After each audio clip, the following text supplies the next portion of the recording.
Yes, good afternoon and happy new year to absolutely everybody in the football community. Happy new year to every single one of you. As we kick off the transfer window opening, I am asking you the question today. Is this the most important window for Spurs in the Enic tenure? Now, I ask this quite a lot, but now feels like a real pivotal moment in Tottenham Hotspur's history. Now, what do I mean by that? Personally, and this is just me, I can only go with my feelings on this, right? So I'm not expecting everybody to agree. Personally, for me, in the Enic tenure, I've never felt that we had a plan or a structure in place for long-term success and sustainability.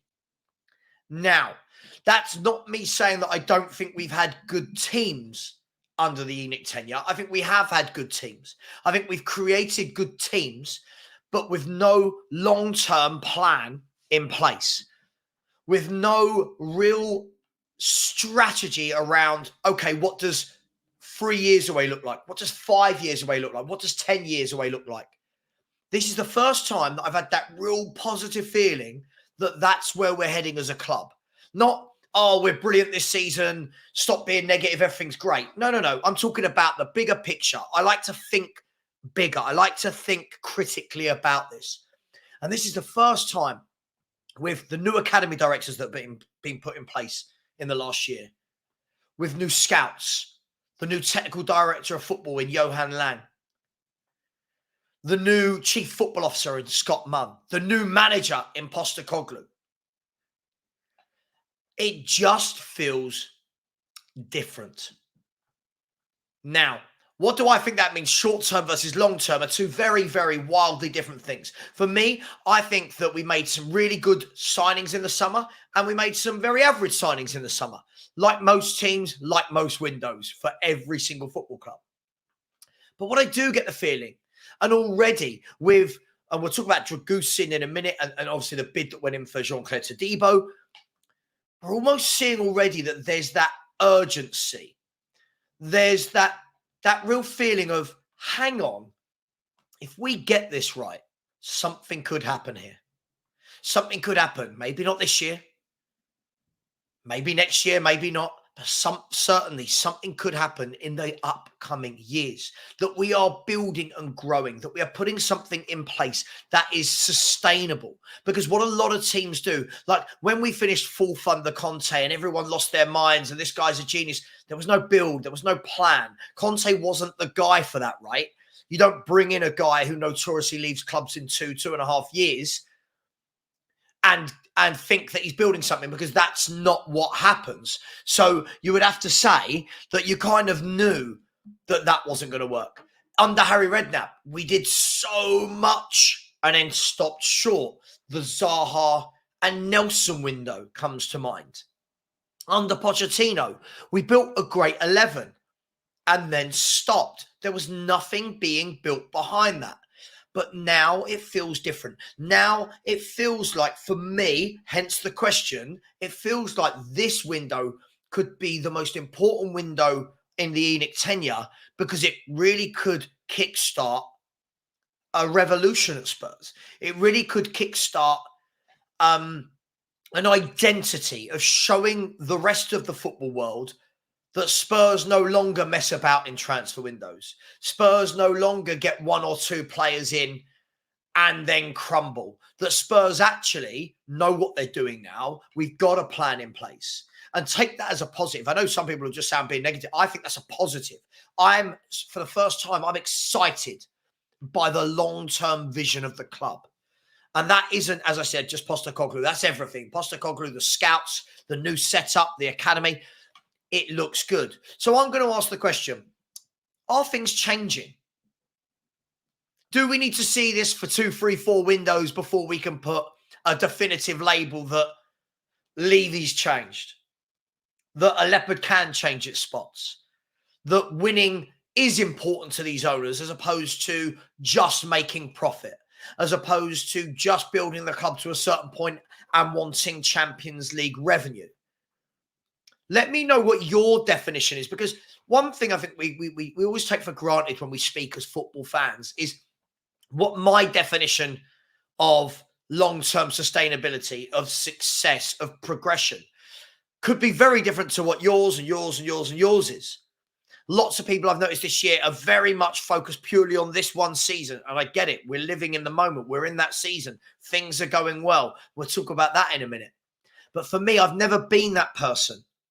I remember there was a lot of stick I took during the Poch era where I turned around and said, this is all going to crumble. And again, it was your negative. It wasn't that. It was that I was looking in the background. All right, we've got this great 11, but who are you buying? Who are you buying underneath that? So that when your Carl Walker goes, who you got? When your Moussa Dembele goes, who you got? When Alderweireld and Vertonghen get old and leave, who you got? Now it feels slightly different. Obviously, it remains to be seen if we follow through with what seems to be different. But what do I mean by that? Dragusin, if he is the one you want, that we've gone early. We've agreed personal terms. We agreed personal terms on New Year's Eve. The window wasn't even open. It's open now. The window's been open for what? 14 hours now, or 6 hours, whatever it opened today. But we've agreed personal terms. It looks like that deal's going to get over the line in the next 24, 48, 72 hours. Get the players in, get them ready for the next game. Is this new? Because we've not really done this before.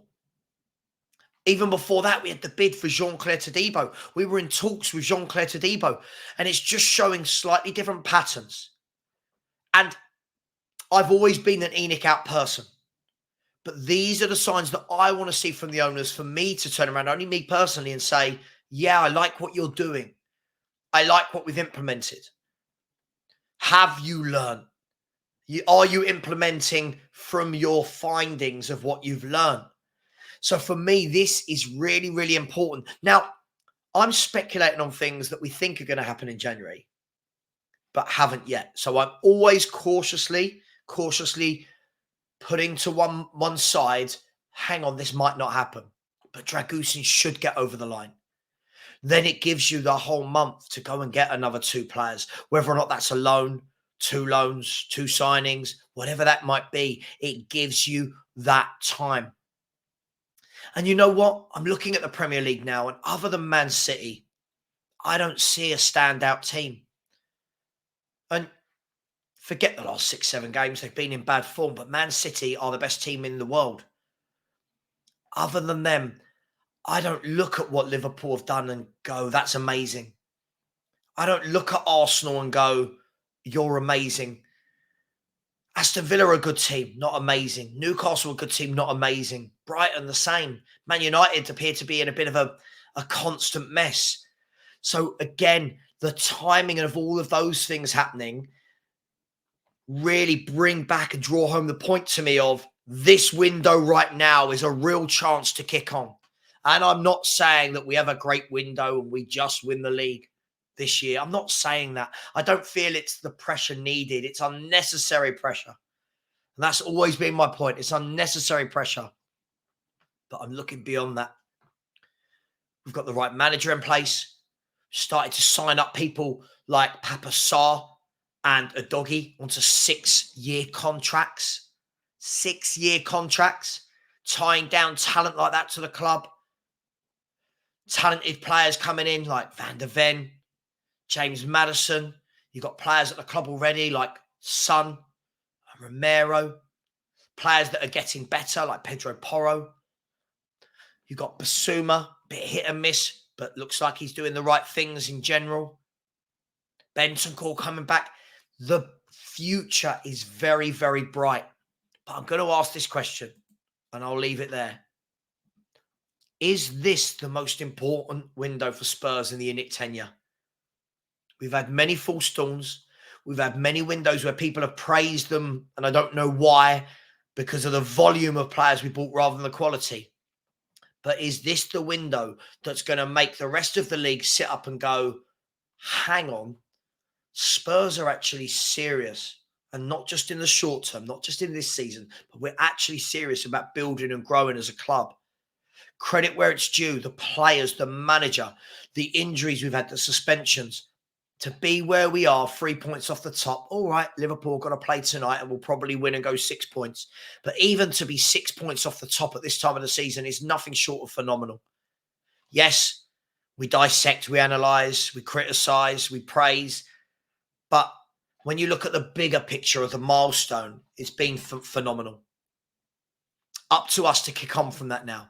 I don't want us to do what we did all those different times under Redknapp, under Poch, under Yol, under Conte, where you get a good team and then it stops.